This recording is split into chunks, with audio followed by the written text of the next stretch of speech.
Sur la RTS 1 et bienvenue dans votre émission Chronique du Ramadan. Aouzu billahi samil alim minash shaitani rajim. Bismillahir rahmanir rahim. Alhamdulillahi rabbil alamin wa salatu wa salamu ala ashrafil anbiya'i wal mursalin. Sayyidina wa nabina Muhammadin wa ala alihi wa sahbihi wa man wala.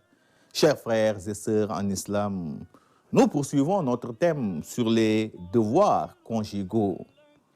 Après les devoirs du mari envers son épouse, aujourd'hui nous allons vous parler des devoirs maintenant de l'épouse envers son mari.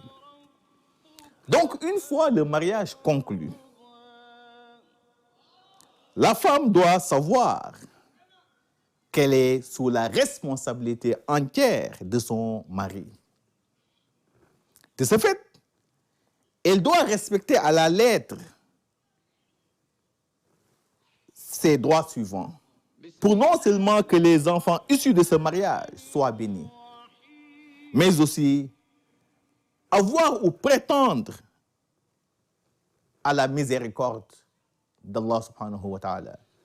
De ce fait, premier devoir, elle doit obéir à son mari.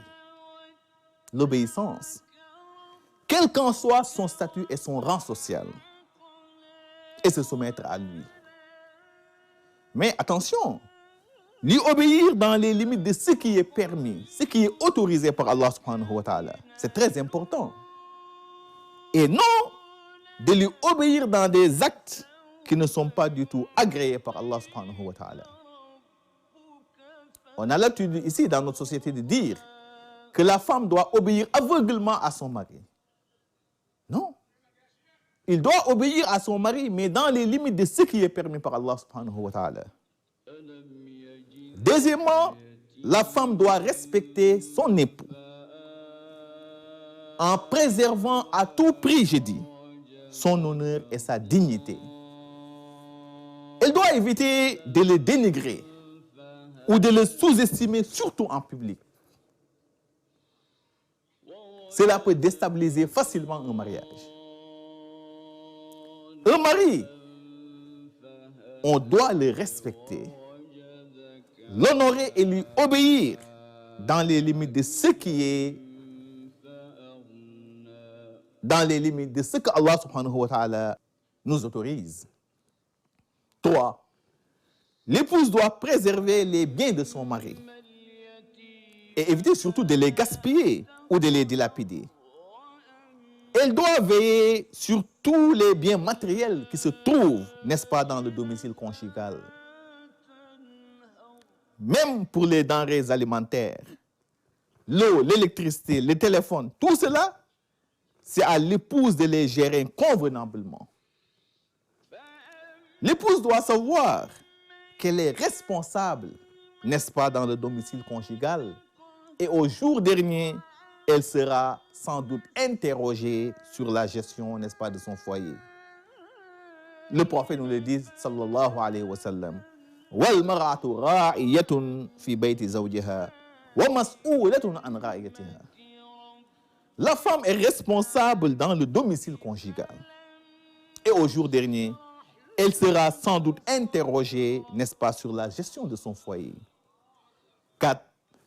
L'épouse doit éviter de sortir du domicile conjugal sans l'aval, bien entendu, de son époux.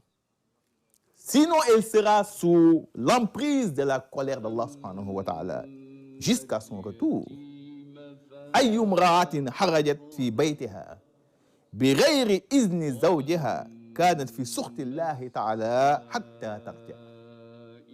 Toute femme ou toute épouse qui sort du domicile conjugal sans l'aval de son époux, qu'elle sache qu'elle est sous le coup d'Allah subhanahu wa ta'ala jusqu'à son retour. 5. La femme doit satisfaire le désir sexuel, n'est-ce pas, de son époux, si toutefois qu'il le manifeste. Elle n'a pas le droit de le lui refuser. Sinon, elle sera sous la malédiction des anges jusqu'au petit matin. La pire des épouses est celle qui refuse de satisfaire le désir sexuel de son époux, car ce sont droit le plus absolu, n'est-ce pas, et vice-versa aussi. 6.